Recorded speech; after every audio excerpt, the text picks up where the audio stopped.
మన ప్రభువును రక్షకుడునైన యేసుక్రీస్తు ప్రశస్తమైన నామంలో మీ అందరికీ నా హృదయపూర్వకమైన వందనాలు తెలియచేస్తూ ఉన్నాను. మీరంతా బాగున్నారు కదా?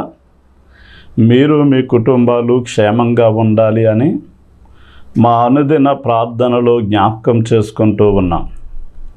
సరే, ఈ రోజున చిన్న ప్రార్థన చేసుకుని మనం దేవుని మాటలను విందాం. ప్రార్థన. తండ్రి, నీకే వందనాలు స్తుతులు చెల్లిస్తున్నాం నాయనా. ఈ సమయమందు ఈ టీవీ కార్యక్రమాల ద్వారా నీ వాక్యాన్ని అందించడానికి నీ దేన సేవకునికి మీరు ఇచ్చిన భాగ్యాన్ని బట్టి మిమ్మల్ని స్తుతిస్తూ ఉన్నాం. ఎందరైతే నాయన క్రమము తప్పకుండా ఈ కార్యక్రమాలను చూస్తున్నారో నీ వాక్యము ద్వారా సూటిగా తేటగా నీవు వారితో మాట్లాడండి. నిన్ను గూర్చిన జ్ఞానం వారు సంపాదించుకుని నాయన నీతో ఎలా నడుచుకోవాలో, సాటి మనుషులతో ఎలా వ్యవహరించాలో నీ పరలోక జ్ఞానమును వారికి దయచేసి దీవించమని యేసు నామంలో అడిగి వేడుకుంటున్నాం తండ్రి. ఆమేన్, ఆమేన్. ఈ రోజున మనం చాలా జాగ్రత్తగా ఆలోచన చేస్తే, ఎవరైతే భూమి మీద ఆరోగ్యాన్ని కలిగి ఉన్నారో, దీర్ఘాయుష్యును కలిగి ఉన్నారో, పేరు ప్రఖ్యాతలను కలిగి ఉన్నారో, సిరి సంపదలను కలిగి ఉన్నారో అలాంటి వారిని ధన్యులు అని చాలామంది సంబోధిస్తూ ఉంటారు. అయితే ఈ రోజున మనం చాలా జాగ్రత్తగా ఆలోచన చేస్తే బైబిల్ గ్రంథం సెలవిస్తూ ఉంది, ప్రభువు నందు మృతులు ధన్యులు అని వాక్యం సెలవిస్తుంది. మనం ఫిలిప్పీ పత్రిక 1వ అధ్యాయం 21 నుండి 23 వచనాలు గనక మనం చదివినట్లయితే, అపోస్తలుడైనటువంటి పౌలు అంటాడు, నా మట్టుకైతే బ్రతుకుట క్రీస్తే, చావైతే లాభము అని సెలవిచ్చాడు. ఈ రోజున మనం చాలా జాగ్రత్తగా గమనిస్తే, నా మట్టుకైతే బ్రతుకుట క్రీస్తే, చావైతే లాభము, ఆ కింద వచనాలలో మేలు అన్నాడు. అసలు మరణం ఎలా మేలవుతుంది? మరణం ఎలా ధన్యమవుతుంది? మరణం ఎలా లాభంగా ఎంచబడుతుంది అని మనం ఆలోచన చేస్తే, ఎవరికి పడితే వారికి ఇది లాభం కాదు. కానీ ఎవరైతే యేసుక్రీస్తు వారిని విశ్వసించారో, ఎవరైతే నమ్మి బాప్తిస్మము పొందారో, ఎవరైతే అంతము వరకు దేవుని కోసం బ్రతికారో వారికి మాత్రమే మరణం లాభకరమై ఉన్నది. ఉదాహరణకి మరణము లేక చావైతే నాకు లాభము అని పౌలు అంటున్నాడు.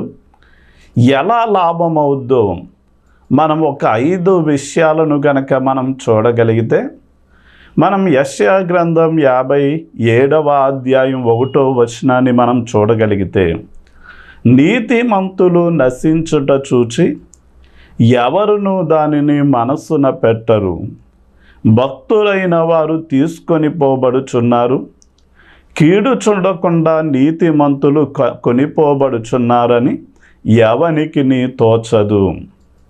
అంటే మరణం లేక చావు ఎందుకు లాభము అంటే, దేవుడు కొంచెం మంది మరణించినప్పుడు వారి కుటుంబ సభ్యులు మాట్లాడే మాట ఏంటి అంటే, దేవుడు మంచి వ్యక్తిని తీసేసుకున్నాడు, నీతిమంతుడైనటువంటి వ్యక్తిని తీసేసుకున్నాడు అని చాలా బాధపడతారు. కానీ యెషయా ప్రవక్త ద్వారా దేవుడు సూటిగా మాట్లాడుతున్న మాట ఏంటి అంటే, కీడు చూడకుండునట్లు దేవుడు నీతిమంతులైనటువంటి వారిని తీసుకొని పోతున్నాడు అని వాక్యం సెలవిస్తుంది. మనం చాలా జాగ్రత్తగా ఆలోచన చేయగలిగితే, ఒక రోజున యెరోబాము అనేటటువంటి ఒక రాజు ఉన్నాడు.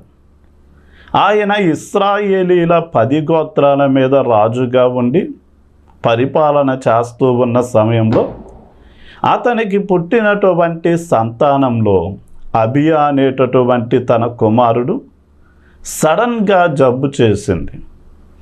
అయితే తగ్గిపోతుంది అని చూస్తూ ఉండగా అది తగ్గకపోగా మరింత ముదిరిపోయి అండ్ తాను శారీరకంగా బక్కచిక్కిపోయి కళ్ళు గుంటలు పడిపోయి చాలా బలహీనుడైపోయి ఇక చావుకు దగ్గరైపోయినటువంటి సమయంలో ఈ యెరోబాము అంటాడు, ఇదిగో యెహోవా ప్రవక్తలలో ఒకడు ఉన్నాడు, ఆయన దగ్గరకు వెళ్తే మన కుమారుడు బ్రతుకుతాడో లేదో చెప్తాడు అని తన భార్యతో అంటాడు. నీవు ఉన్న రూపంలో వెళ్తే గనక అతడు నీకు ఎలాంటి సమాధానం చెప్పడు గనక మారు వేషము వేసుకుని ఆయన దగ్గరకు వెళ్ళు అంటాడు. వెళ్ళు అన్నప్పుడు ఆమె రాణిగారు మారు రూపంలో ఆ ప్రవక్త దగ్గరకు వెళ్ళినప్పుడు ప్రవక్త చెప్తూ ఉన్నాడు, నీవు మారు రూపంలో వచ్చినంత మాత్రాన నాకు తెలియదు అనుకుంటున్నావా? అయితే దేవుడు సెలవిచ్చినటువంటి మాట నీతో చెప్తాను విను. దేవుడు మీకు ఇశ్రాయేలీల 12 గోత్రాల మీద రాజుగా ఉంచినందుకు మీరు దేవునికి కృతజ్ఞులై ఆయన చెప్పినట్లుగా తన ప్రజలను మంచిగా పాలించడం మానివేసి ప్రజలు దుష్టులుగా దుర్మార్గులుగా జీవించినట్లు మీరు ప్రేరేపించారు గనక ఇదిగో మీ మీదకి గొప్ప కీడు రాబోతుంది. మీరు పట్టణానికి వెలుపల మీ కుటుంబం అంతా కూడా నాశనం చేయబడద్ది, చంపబడతారు. మీకు పుట్టినటువంటి మీ సంతానం లేక మీ కుటుంబస్తులు ఆకాశ పక్షులకి భూజంతువులకి ఆహారంగా మీరు మార్చబడతారు. అయితే మీ గర్భాన పుట్టినటువంటి వారిలో అబియా అనేటటువంటి వాడు మాత్రమే దేవుడంటే ఇష్టము కలిగి భయభక్తులు కలిగి జీవించిన కారణము చేత రాజ లాంఛనాలతో అతడు చనిపోయి సమాధి చేయబడినట్లుగా దేవుడు ముందుగానే ఆ కీడు చూడకుండా అతనికి మరణాన్ని అనుమతించాడు అని సెలవిచ్చాడు. ఈ రోజున మనం కూడా చాలా జాగ్రత్తగా ఆలోచన చేస్తే చనిపోయిన వారు అంటే యేసుక్రీస్తు వారిని విశ్వసించి మరణించిన వారు ధన్యులే. కానీ బ్రతికి ఉన్న మనమే ఎన్నో కీడులను చూడవలసి వస్తుంది. ఉదాహరణకి మనం ఒక 5 సంవత్సరాల కిందట వచ్చినటువంటి కరోనా వైరస్ ఎంతోమంది కుటుంబాలను చిదిపేసినట్లుగా లేక ఎంతోమంది వ్యక్తులు మరణించేలా జరగడం మనం చూసాం. అలాగే వెనుజులా దేశంలో వచ్చినటువంటి భూకంపము ద్వారా మానవుడు కట్టినటువంటి భవనాలు పేక మేడలలా కూలిపోతే ఆ శిథిలాల కింద కుటుంబాలు చిదికిపోవడం, అంటే భర్తకు భార్య లేక భార్యకు భర్త లేక తల్లిదండ్రులకు పిల్లలు లేక పిల్లలకు తల్లిదండ్రులు లేక చాలామంది కుటుంబాలు అంటే అనాథలుగా దిక్కులేని వారిగా సర్వస్వం కోల్పోయిన వారిగా చేస్తూ ఉంది. అయితే ఇంతక ముందుగా చనిపోయిన వారు ఎందుకు బహుశా దేవుడు వారిని తీసివేసుకుని ఉంటాడు అంటే ఇలాంటి కీడులేవో రాబోతూ ఉన్నాయి, వాటిని చూడకూడదు అనే మంచి ఉద్దేశంతో దేవుడు ముందుగానే నీతిమంతులైన వారిని భక్తులైనటువంటి వారిని కొనిపోతున్నాడు అని మనం తెలుసుకోవాలి. పౌలు అంటున్నాడు, బ్రతుకుట క్రీస్తే చావైతే లాభము అన్నాడు. అంటే మరణం ఎందుకు లాభం, ఎందుకు మేలు అంటే మరొక వాక్యాన్ని మనం చూడగలిగితే ప్రకటన గ్రంథం 14వ అధ్యాయం 13వ వచనంలో అంతటా ఇప్పటి నుండి ప్రభువు నందు మృతునొంది మృతులు ధన్యులు అని వ్రాయుము అని పరలోకం నుండి ఒక స్వరము చెప్పగా వింటిని. నిజమే, వారు తమ ప్రయాసములు మాని విశ్రాంతి పొందుదురు. ప్రభువునందు మృతునందు మృతులు ధన్యులు. ఎందుకు వారు ధన్యులు అంటే వారు తమ ప్రయాసములను మాని విశ్రాంతి పొందుతారు గనక. ఉదాహరణకి మనిషి పుట్టినప్పటి నుండి ఈ లోకంలో ఎన్నో సమస్యలు గుండా వెళ్ళవలసి వస్తుంది.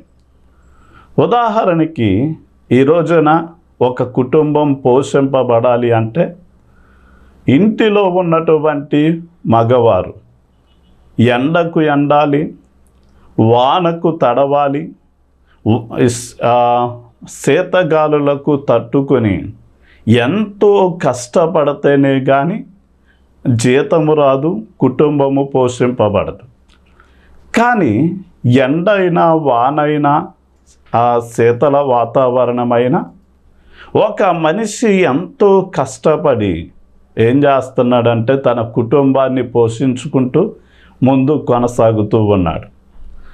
మనం ఈ రోజున లాజరు లాంటి భక్తులను గురించి ఆలోచన చేస్తే, లాజరు బ్రతికి ఉండగా తన శరీరం మీద ఎంతో భయంకరమైనటువంటి పుళ్ళతో బాధించబడుతూ వచ్చాడు. అయితే నేను అనుకుంటాను ధనమంతా హాస్పిటల్కి ఖర్చు పెట్టి ఏమీ లేనటువంటి దరిద్రునిగా మారిపోయాడు.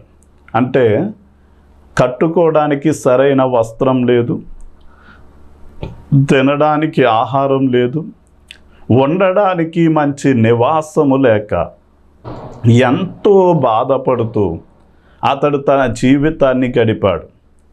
చివరికి ఆ ధనవంతుడైనటువంటి వ్యక్తి తినగా మిగిలినటువంటి ఆ ఎంగిలి ఆహారాన్ని తిని అతడు తన జీవనాన్ని కొనసాగించాడు. కానీ ఎలా అతడు మరణించాడు? వెంటనే దేవుని యొక్క దేవదూతలు వచ్చి అతన్ని తీసుకెళ్ళి నెమ్మదిని, విశ్రాంతిని పొందేటటువంటి ఆ పరదేశులో ఆయన్ని ఉంచాయి. అంటే ఈ రోజున యేసు ప్రభువుని విశ్వసించి ఎవరైతే మరణిస్తూ ఉన్నారో అలాంటి వారు వారి కష్టాలకు, శ్రమలకు, బాధలకు ముగింపు చెప్పి వారు విశ్రాంతిలోనికి వెళ్తూ ఉన్నారు కనుక వారు నిజంగా మరణము లాభము, మేలు అని మనం తెలుసుకోవాలి.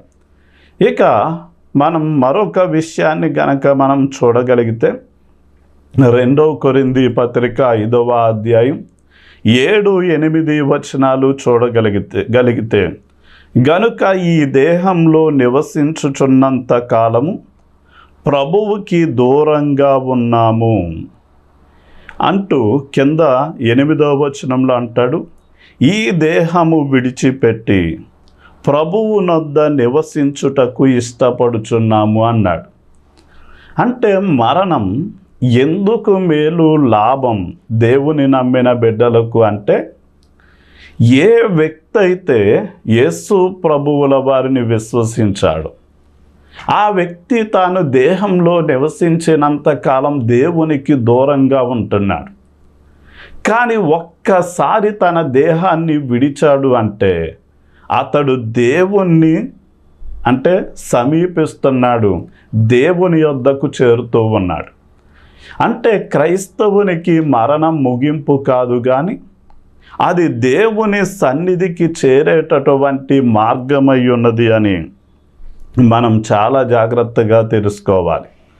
ఈ రోజున మనం జాగ్రత్తగా ఆలోచన చేస్తే దేవుడు ఆదామును సృష్టించినప్పుడు నేల మంటితో ఆయన ఒక బొమ్మను తయారు చేసి ఆ బొమ్మ యొక్క ముక్కు దగ్గర ఆయన నోటుని పెట్టి ఆ తనలోని జీవాత్మను ఆ బొమ్మలోనికి ఊదినప్పుడు ఆ బొమ్మ మట్టి మహిమ గల మనిషిగా మార్పు చెందింది. అంటే ఈ రోజున మన శరీరం ఎక్కడ నుండి వచ్చింది అంటే మట్టిలోండి తీయబడింది, తిరిగి మట్టిలో మన్నుగా కాల్చిన కప్పెట్టిన మారిపోతుంది. కానీ మన ఆత్మ దేవుని యొద్ద నుండి వచ్చింది కనుక మరలా ఎక్కడకు మన ఆత్మ వెళ్ళవలసి ఉంది అంటే ఆ దేవుని యొద్దకే వెళ్ళాలి. అందుకని మనం భూమి మీద బ్రతికి ఉండగానే యేసు ప్రభువుల వారిని దేవుడుగా, రక్షకునిగా కలిగి ఉండి ఆయన కోసమే మనము బ్రతుకుతూ మన జీవితాన్ని ఆయనకి మనం అప్పగించుకోగలిగితే, అంటే యేసు క్రీస్తు వారు సిలువలో 7 మాటలు పలుకుతూ చివరి మాటలుగా ఆయన మాట్లాడుతూ, అంటే మరణానికి ముందు మాట్లాడిన మాట ఏంటి అంటే, తండ్రి నీ చేతికి నా ఆత్మను అప్పగించుకుంటున్నాను అన్నాడు. అలాగే స్తెఫను కూడా దేవుని యొద్దకు దేవుని చేతికి తన ఆత్మను అప్పగించుకున్నాడు. మనం కూడా బ్రతికి ఉండగానే మనం దేవుని చేతుల్లోనికి గనక మనల్ని అప్పగించుకోగలిగితే, ఆయన కోసమే బ్రతకగలిగితే, ఇక్కడ మనము మరణించినప్పుడు దేవుడు మన ఆత్మను తన చెంతకు చేర్చుకుంటాడు. చేర్చుకున్నప్పుడు ఆయన ఏం చేస్తాడు అంటే, ఒక కాపరి వలె మనము అప్పగించినటువంటి మన ఆత్మను కాపాడుతూ, మనము తీర్పులో మన క్రియలకు తగిన మంచి ప్రతిఫలం పొంది ఆ నిత్య జీవమైనటువంటి పరలోకంలో మనం చేరేంతవరకు ఆయన మన ఆత్మను ఒక కాపరిగా, సాతాను దొంగిలించకుండా, మనల్ని నిత్య నరకంలోనికి తీసుకుని పోకుండా ఆయన కాపాడుతాడు అని మనం తెలుసుకోవాలి. ఒక్కసారి మనం దేవుని చేతుల్లో గనక మనం ఉంటే, ఆయన చేతుల్లోండి అపహరించగలిగిన సమర్థుడు కానీ, హాని చేయగలిగిన సమర్థుడు కానీ మరి ఎవ్వరూ లేరు అని మనం తెలుసుకోవాలి. అందుకనే పౌలు అంటున్నాడు, బ్రతుకుట క్రీస్తే, చావైతే లాభము అన్నాడు. అయితే మరణం ఎందుకు మేలు లాభమవుద్ది అని మనం ఆలోచన చేస్తే, ప్రకటన గ్రంథం 22వ అధ్యాయం 12వ వచనాన్ని మనం చూడగలిగితే, ఇదిగో నేను త్వరగా వచ్చుచున్నాను, వాని క్రియల చొప్పున ప్రతి వానికిచ్చుటకు నేను సిద్ధపరిచిన జీతము నా యొద్ద ఉన్నది అన్నాడు. ఈ రోజున ఎవరైతే యేసు ప్రభువుల వారిని నమ్మి ఆయన కోసమే జీవించి మరణించారో, అలాంటి వారు దేవుని సన్నిధికి చేరిన తర్వాత వారికి ఏమున్నది అంటే, వారికి క్రియలకు తగిన ప్రతిఫలం పొందేటటువంటి సమయం వారికి దగ్గర పడింది అని మనం తెలుసుకోవాలి. ఉదాహరణకి, ఉదయం నుండి ఎండకు ఎండి లేక చెమట కార్చి ఎంతో కష్టపడినటువంటి ఒక వ్యక్తి సాయంకాలానికి జీతం తన చేతికి వచ్చేసరికి ఆ జీతాన్ని చూసుకుని ఉదయం అంతా తాను పడిన కష్టాన్ని మర్చిపోతాడు. అదే సమయమందు నవమాసాలు మోసినటువంటి ఒక స్త్రీ ఆ యొక్క ప్రసవ సమయంలో తాను చనిపోతానేమో అన్నంత భయంకరంగా వచ్చేటటువంటి పురిటి నొప్పులను తట్టుకొని ఆ బిడ్డను ప్రసవించిన తర్వాత తనకు పుట్టినటువంటి బిడ్డను చూసుకుని తన బాధ అంతటినీ కూడా మరిచిపోద్ది. అలాగే ఒక రైతు పొలాన్ని దున్ని విత్తనాలు వేసి దానికి నీరు పెట్టి ఎరువులు వేసి ఎంతో కష్టపడి పగలు రాత్రి దాన్ని కావలి కాస్తూ వస్తాడు. కానీ ఎప్పుడైతే పంట చేతికి వస్తాదో తాను పడిన కష్టాన్నంతటినీ కూడా మరిచి సంతోషించడం ప్రారంభిస్తాడు. అదే సమయమందు మనం చాలా జాగ్రత్తగా ఆలోచన చేస్తే, యేసు ప్రభువుల వారిని నమ్మినప్పటి నుండి మనము దేవుని కోసమే మనము జీవిస్తూ ఉండగా అనేకమైనటువంటి శోధనలు మన జీవితాల్లో వస్తాయి. అంటే శోధన అంటే పాపానికి ప్రేరేపించే విషయాలు కావచ్చు. మనం వాటిని జయించి ఏ పాపానికి బానిసలు కాకూడదు. అలాగే మన జీవితాలలో శ్రమలు వస్తాయి. ఆ శ్రమలను మనము సహించి భరించి యోబులా మనం వాటిని జయించినప్పుడు దేవుడు అలాంటి వారికి ఏమంటున్నాడు అంటే, శోధన సహించువాడు ధన్యుడు, వానికి జీవ కిరీటం ఇవ్వబడద్ది అన్నాడు. ఆ తర్వాత పౌలు అంటాడు, నేను మంచి పోరాటము పోరాడి తిని, నా పరుగు తుదముట్టించి తిని, విశ్వాసమును నేను కాపాడుకుంటుని అంటాడు. అంటే ఎవరైతే దేవుని కోసం అంతము వరకు నమ్మకంగా ఉన్నారో, అంతము వరకు విశ్వాసాన్ని కాపాడుకున్నారు, అంతము వరకు విశ్వాసంలో నిలకడగా ఉన్నారు, అలాంటి వారికి నీతి కిరీటం ఇవ్వబడద్ది అని వాక్యం సెలవిస్తుంది. అంత మాత్రమే కాదు, ప్రధాన కాపరిగా యేసయ్య ప్రత్యక్షమయ్యేటటువంటి సమయంలో దేవుడు ఎవరికైతే తన ఆత్మలను కాయమని ఒక కాపరిగా నియమించారో, అలాంటి దైవజనులు దేవుడు వారికి అప్పగించినటువంటి ఆత్మలను శ్రద్ధతో కాచినప్పుడు, వారిని జాగ్రత్తగా కాపాడుకున్నప్పుడు, అలాంటి కాపరులకు దేవుడు మహిమ కిరీటాన్ని ఇస్తాడు. అంత మాత్రమే కాదు, ఎవరైతే ప్రజలు దేవుని యొద్దకు ఆత్మలను నడిపిస్తూ ఉన్నారో, ఎవరైతే దేవుని పని జరగడానికి ప్రయాసపడుతున్నారో, అలాంటి వారికి అతిశయ కిరీటం, ఆనంద కిరీటము లాంటి వాటిని ఇచ్చి దేవుడు ఏం చేస్తాడు అంటే, తన ప్రజలైనటువంటి వారిని గణపరుస్తాడు. కనుక మనం కూడా బ్రతుకుట క్రీస్తే చావైతే లాభము మేలు అని ఎందుకు అంటున్నాడు అంటే, ఈ విషయాలన్నీ కూడా ఒక వ్యక్తి తన మరణం తర్వాతే అనుభవిస్తాడు. ఇక చివరిగా 5వ విషయాన్ని గనక మనం గమనిస్తే, బ్రతుకుట క్రీస్తే చావైతే లాభం మేలు అని ఎందుకు అన్నాడు అంటే, యేసు ప్రభువుని నమ్మి మరణించిన వ్యక్తి నిత్యానందాన్ని అనుభవిస్తాడు గనక వారికి మరణము మేలైనటువంటి విషయమై ఉన్నది. మనం ప్రకటన గ్రంథం 21వ అధ్యాయం 3-4 వచనాలు గనక మనం చదవగలిగితే, ఇదిగో దేవుని నివాసం మనుషులతో కూడా ఉన్నది, ఆయన వారితో కాపురముండును, ఆయన వారి కన్నుల నుండి ప్రతి బాష్ప బిందువును తుడిచివేయును అని ఉంటుంది. ఈ రోజున మనం ఎక్కడికైనా మనం ట్రైన్ ఎక్కడానికి వెళ్ళినప్పుడు, రావలసిన టయానికి ట్రైన్ రాకుండా కొంచెం ఆలస్యమైతే గనక మనం ఏం చేస్తాము అంటే వెయిటింగ్ రూములో వేచి ఉంటాం.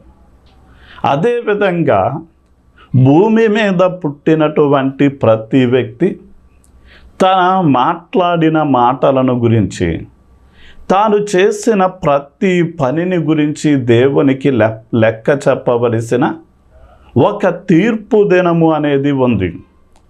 ఆ తీర్పు దినము వరకు చనిపోయినటువంటి ఆత్మలన్నీ కూడా ఏం చేస్తున్నాయి అంటే, వారు వెయిటింగ్ హాల్లో వేచి ఉంటూ ఉన్నారు.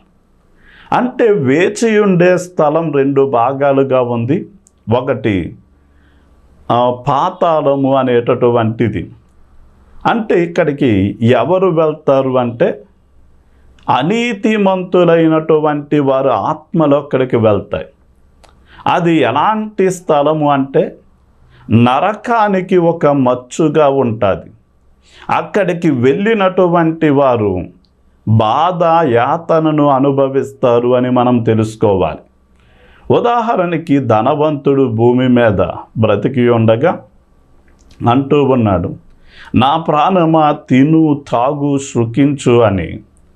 దేవుడిచ్చిన ధనమంతటిని కూడా తన స్వార్థం కోసమే ఖర్చు పెట్టి తింటూ త్రాగుతూ ఏం చేశాడు అంటే, చూడాలనుకున్నది చూశాడు, చెయ్యాలనుకున్న చెడుతనాన్ని చేశాడు, విచ్చలవిడిగా జీవించి ఇలా మరణించి ఆ పాతాళము అనేటటువంటి స్థలంలోనికి వెళ్ళి యాతన పడుతూ ఉన్నాడు. కానీ ఇంకొక స్థలం ఉంది, దానికి ఆ పాతాళంలో పై భాగాన ఉండేటటువంటి ప్రాంతాన్ని పరదేశు అంటారు. ఆ పరదైసు అనగా అర్థం ఏంటి అంటే అందమైన, సుందరమైన, ప్రశాంతకరమైనటువంటి తోట అని అర్థం. అది పరలోకానికి మచ్చుగా ఉంటుంది. ఎవరైతే అబ్రహాములాగా, ఇస్సాకులాగా, యాకోబులాగా దేవుని కోసం జీవిస్తారో అలాంటి వారందరూ కూడా అక్కడికి వెళ్ళి నెమ్మదిని, విశ్రాంతిని పొందుతారు. అంటే మనము భవిష్యత్తులో మన దేవునితో నివాసం చేస్తుండగా దేవుడు ఒక తండ్రిగా తన ప్రజల మధ్య నివాసం చేస్తాడు. దేవుని ప్రజలు ఆ తండ్రి చుట్టూ వారు ఏం చేస్తారు అంటే నివసిస్తూ ఉంటారు. అలాంటి దేవుని యొక్క నివసించేటటువంటి లోకంలో లంచము కానీ, మోసము కానీ, వ్యాధి బాధలు కానీ, మరో మాటలో చెప్పాలి అంటే ఎలాంటి అనారోగ్యాలు కానీ, మరణము కానీ ఉండదు. అక్కడ ఎలాంటి పరిస్థితులు ఉంటాయి అంటే అక్కడ పాపము, మరణము, సాతాను ఉండడు. కానీ నిత్యము భద్రత ఉండేటటువంటి స్థలం. అంటే ఎలాంటి దుష్టమృగాలు కానీ, ఎలాంటి శత్రువులు హాని చేయడము కానీ, ఎలాంటి ప్రమాదాలు కానీ, మరణం కానీ అక్కడ ఏ మాత్రము కూడా ఉండదు. ఇంకా మనం చెప్పాలి అంటే ఆ స్థలం ఎలాంటిది అంటే అది నిత్యము క్షేమము ఉండేటటువంటి స్థలమై ఉన్నది. అంటే మనం దేవుని గూర్చినటువంటి జ్ఞానంలో ఎదుగుతూ ఆయన్ని మరింత దగ్గరగా మనం చూస్తూ తెలుసుకుంటూ ఆయనతో సన్నిహితంగా ఉంటాం. ఆ స్థలము నిత్యము శాంతి సమాధానాలు ఉండే స్థలం. మనకి ఎలాంటి తొందరలు కానీ, ఎలాంటి ఒడిదుడుకులు కానీ, మనకి ఎలాంటి ఇబ్బందులు కానీ ఉండకుండా అక్కడ దేవునితో మనం సురక్షితంగా నివసిస్తాం. కనుక మీరు కూడా మనం భూమి మీద జీవిస్తే యేసయ్య కోసమే పౌలు వలె జీవించాలి. అలాగే మనకి మరణం దేవుడు అనుమతించిన దేవుని నమ్మిన బిడ్డలకు అది మేలు, లాభము కనుక మనం దాన్ని అర్థం చేసుకుని పౌలు వలె ఏ సమయాన్న యేసయ్య వచ్చినా, ఎప్పుడు మనం మరణించి దేవుని సన్నిధికి చేరవలసి వచ్చినా ఈ మాటలను బట్టి మనం ఏం చేయాలి అంటే సిద్ధపడి ఉండాలి అని చెప్తూ నా మాటల్ని ముగిస్తున్నాను. ప్రార్థన. తండ్రి, నీకే వందనాలు, స్తుతులు చెల్లిస్తున్నా. ఈ సమయమందు కూడి ఉన్న నేను ఈ మాటలు వింటున్న ప్రతి ఒక్కరిని కూడా మీ చేతులకు అప్పగిస్తున్నా. నీ కనికరము, కటాక్షం నీ ప్రియ బిడ్డల మీద మీరు ఉంచండి నాయనా. అలాగే నాయనా, వారు మరణం ఎందుకు మేలు, లాభమని పౌలు ఏ ఉద్దేశంతో అన్నాడో ఆ ఉద్దేశాలను వారిని తెలుసుకుని ఉండగా నీవు మరింత బలపరిచి విశ్వాసంలో స్థిరులుగా మార్చి ఎలాంటి పరిస్థితులైనా దేవుడు మా మేలు కోసమే అనుమతించాడు అని గ్రహించి నీకు మరింత కృతజ్ఞులై జీవించడానికి సహాయం చేయమని యేసు నామంలో అడిగి వేడుకుంటున్నాం తండ్రి. ఆమేన్, ఆమేన్.